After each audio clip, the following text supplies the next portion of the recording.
at the age of 76.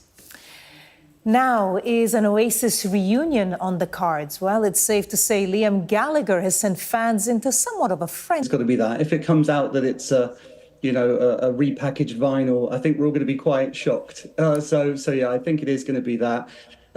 It's felt for a while now that summer of 2025 was going to be the moment, because it's 30 years since the biggest album, What's the Story, Morning Glory.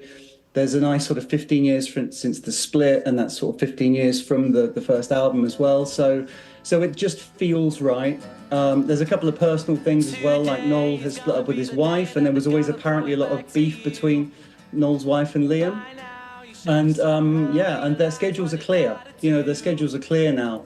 No one's got an album due, no one's got a tour due, so summer 2025 looks very likely.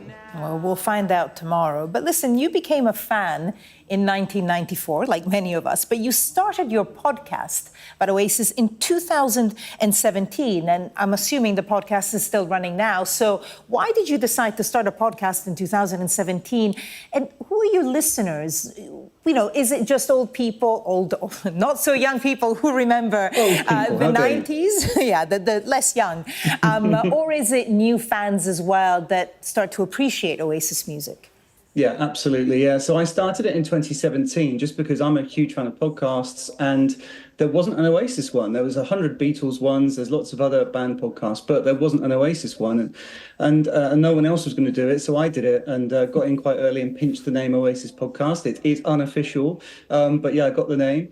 And so, and it's been going ever since. So it's been really a great privilege to talk to loads of people involved with the band, whether that's Tony McCarroll, the original drummer, Alan McGee, head of Creation Records, lots of different people. But it is about the fans primarily. It's about sharing this joy of the band, because that's what it's all about. Oasis were always for the fans. And there's a whole new generation now. If you look on Twitter, X, there's loads of young women, young girls especially, that absolutely love Oasis and are discovering it now.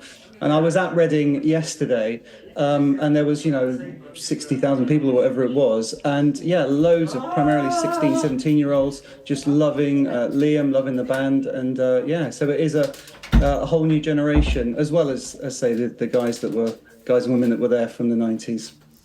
Okay, we're going to have to leave it there. I could talk to you about this for ages, but we've run out of time. James Corcoran, host of the Oasis podcast. I guess we'll find out tomorrow at 8 o'clock to see if there really will be a reunion. For the moment, thank you.